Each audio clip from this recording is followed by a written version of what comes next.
Welcome to Movies with My Dad, the podcast where I, film critic Tina Kakadelis, take my dad Stratis to the movies. This week we saw Train Dreams, directed by Clint Bentley, starring Joel Edgerton and Felicity Jones. Join us on a spoiler-filled car ride home.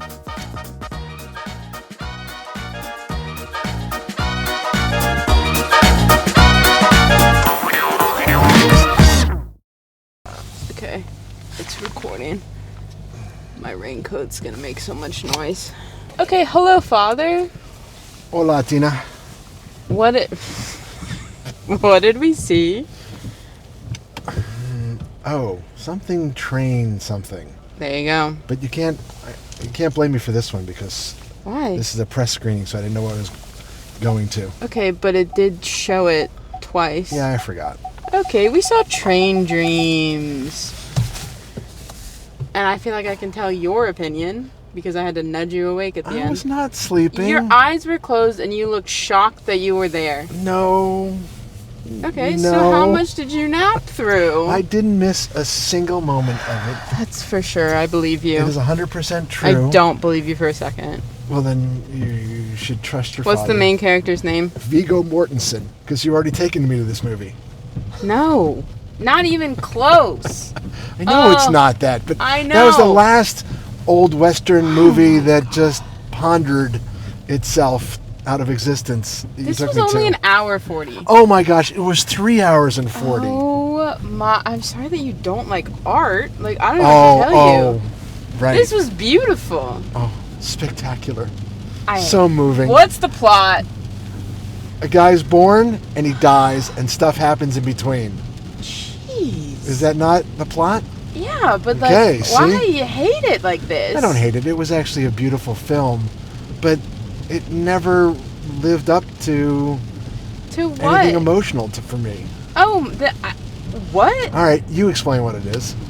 I mean, that's it. It's just life, man, and the interconnectedness of life. How small we all are. And how we should be nicer to each other. I go to movies to feel how wonderful life is and how much bigger it is, not how small and sad it is. Oh my gosh. You love sad. No, I don't. I don't think this is a sad movie. How is this not sad? The man loses his wife and small child. Maybe. No, for sure. For sure, the baby was a goner. With all due respect to the baby. You don't think the wolf child was his daughter? That was not his child. Okay. No, look. I think it's this melancholy look of life. Lady, where are you going? Girl, I guess she did not have, she kind of had the walk. She did not have the walk in this. She did. No. She had the tail Doesn't end matter. of the walk. She's fine. She lived another day. She lived another day. Unlike Robert, who's dead. What a crazy period of time to live through, though. Isn't that? Okay, so I was trying to figure out if they got the years right there. What do you mean? Well, the tent he was in was from the Civil War. Yeah. At that point, he was probably in his 20s. Okay. Right? The tent had already been through... No, he was not in his 20s. If he dies in... Well, don't make him older than that. He dies in 68. Right.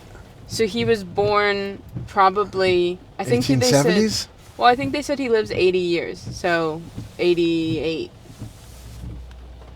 1888. He doesn't really know. I understand that. But I don't get it. Because if he was born in 1888, he didn't start logging until 1900-something or 01 or something. Well, they said he started in, like, his teens. He ran away in his teens. Okay, so 1900. Yeah. Right?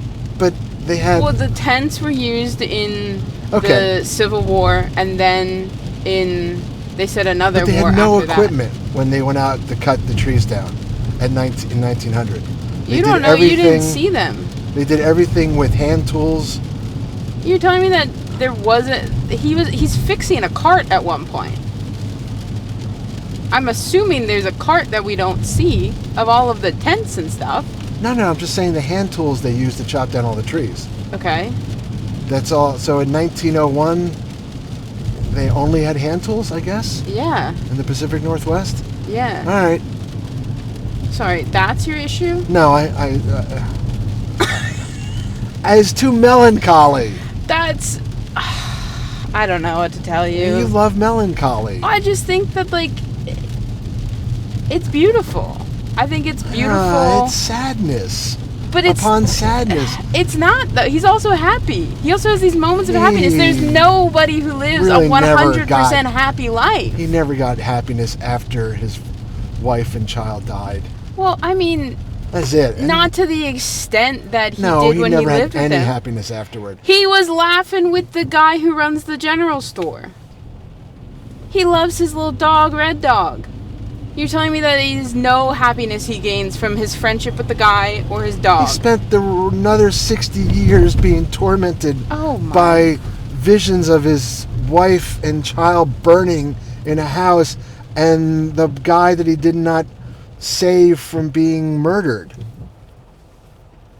Because we're all haunted by our past. I don't understand. Why do you think that... this is... what? I don't... what? You're fine with all of Bruce's sadness last week, but you don't like this guy's sadness in the American West. Well, because there was ups and downs and... There were ups and downs in this. I don't think so. It was all just downer. Oh my goodness. What did you find that... Don't hit this person? Oh, yes. it's a person. What? Jeez, buddy. Sir. That's a bad choice, but go on the other side of the street. Okay. I hope he makes it. Good luck. You're asking me a question. What did you find so redeeming about this? I mean, everything. It's beautifully shot. It's wonderfully Who's the acted. actor, by the way? Joel Edgerton. I liked him. He's so good. He does it so, like, that simple, He does. restrained, very much so, emotive performance. He's like, he delivered the performance that was asked for and beyond needed for this. He was great. Vision. So far, I think he and like Michael B. Jordan are high up for me in terms of lead actor. Now that we're getting into the Oscar season, you know. Sure. For sure. You think this is Oscar worthy? I mean, yes. The performances are. I guess that is true. My I have a hard time gosh. separating performances from my emotional connection to a movie, and I had none. That is crazy to me.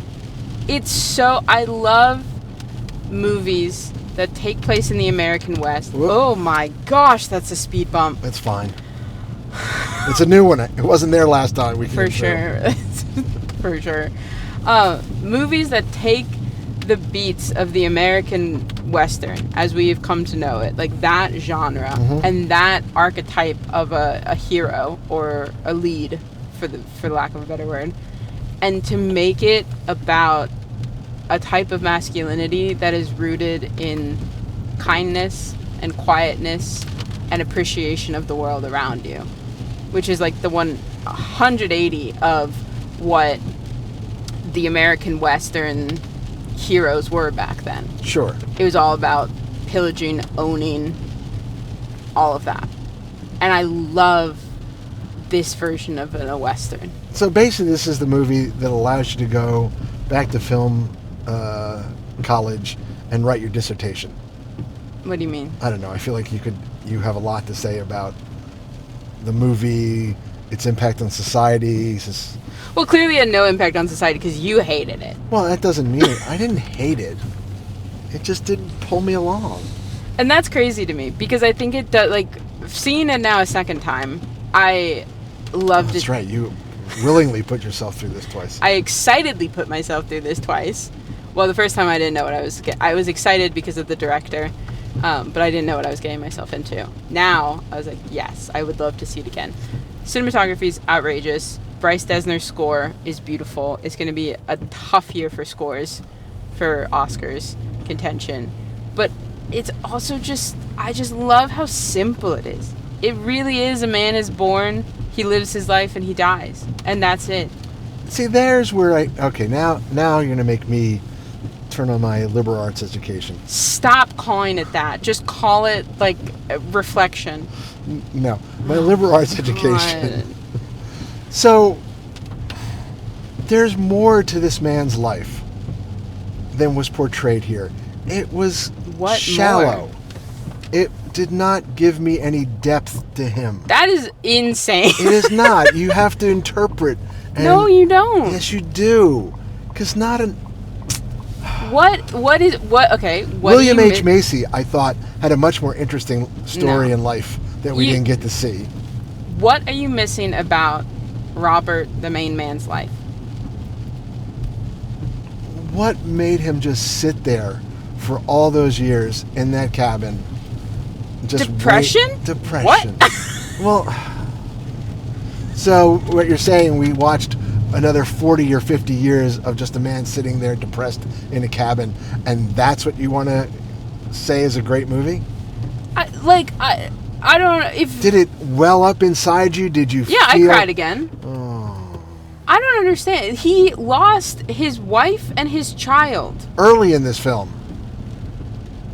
And you act there was some happiness there. And then I thought maybe he was going to find happiness again with the Forest Service lady. No, that's not what this movie's about. No happiness. This movie's about internal happiness. He did not have internal happiness. You wouldn't know because you were sleeping through it. I was not sleeping. But the final scene, he finds peace and reflection in his life. When he's in the plane and he's realizing it all. We're talking about a man who is living from 1888, roughly, yes, I understand, to 1968. A man who cannot talk about his feelings, who that's just not what it, as much as he wants to and as much as he tries, and when he does, it's awkward and it's stumbling and it's uncomfortable, but like he gets he's starting to open himself up more. But you're telling me that he had anyone to turn to in that time period to break him out of his depression? The only people he knew died. He didn't know his parents. He didn't really... The guy in town he knew died from a heart condition that if he had been born a generation later would have been fine, would have been saved. He has nobody to pull him out of his depression. So remind me again where the happiness is in this movie? Dad, life is a mixture of happiness and sadness. Where was the happiness? He's laughing and smiling with people that he meets, with the forestry lady, with the dogs, with the guy at the general store, with his wife, with his child.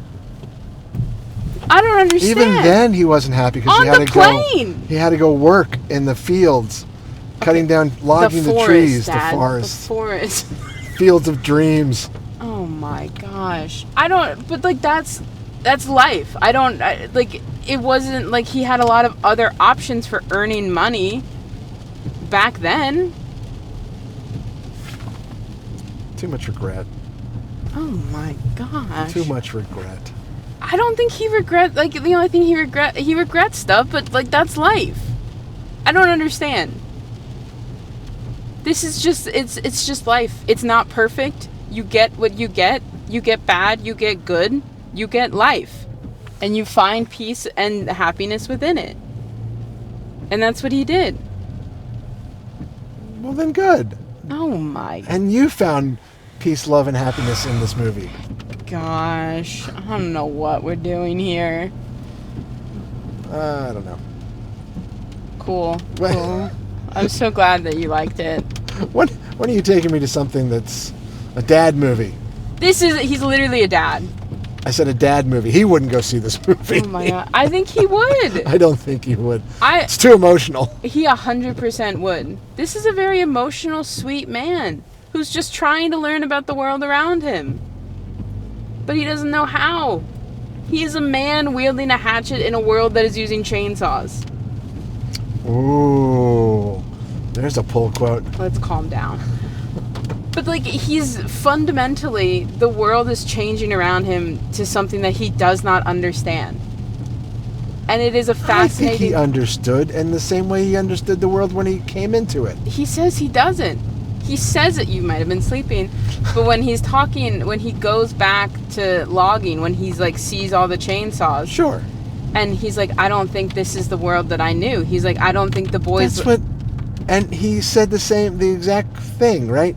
He said, was I that rough then? And he wasn't. Well, maybe he's interpreting these guys differently. No, I think he's just seeing That's what every a previous world. generation says about the next generation. But what we saw about how they interact, how when a tree fell on him, a tree branch fell on him, they call it the Widowmaker. Whacked. No, it didn't fall on him.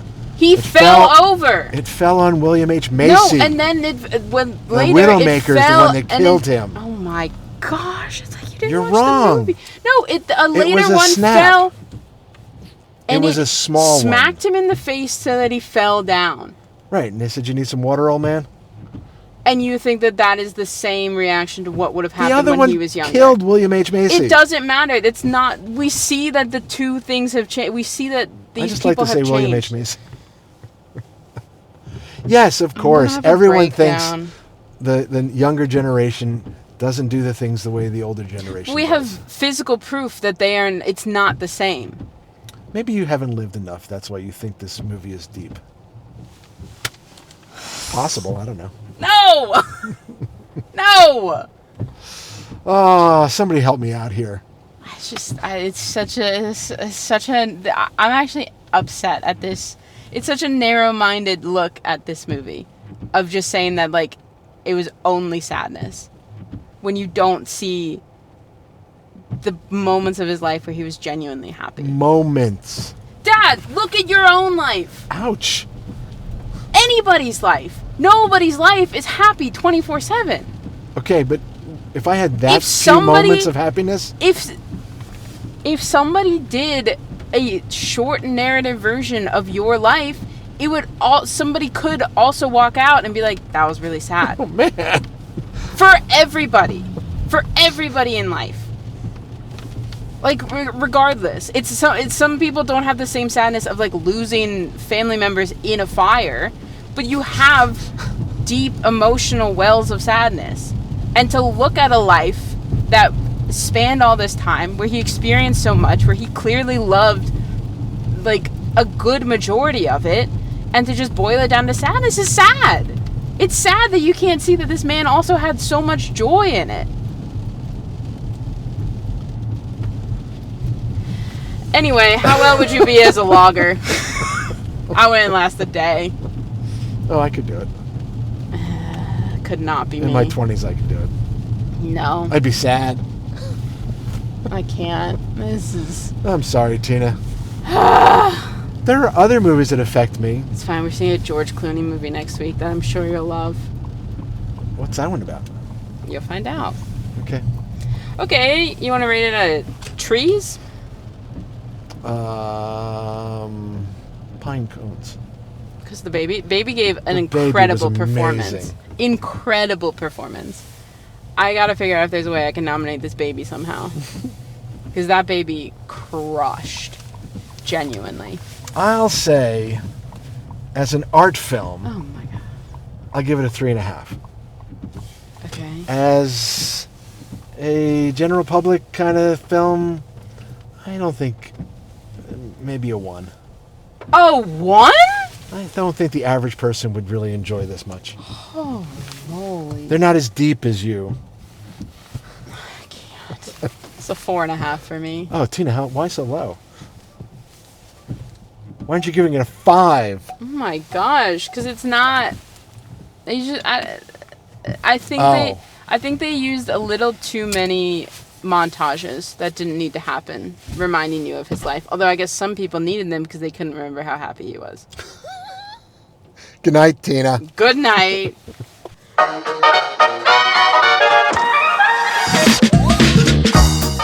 That's it for this week's episode of Movies with My Dad.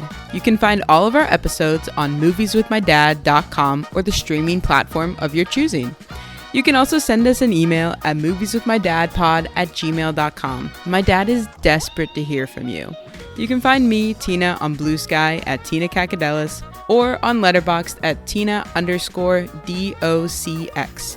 You can find my dad at the local Lowe's. Tune in next week when we head back to the movies.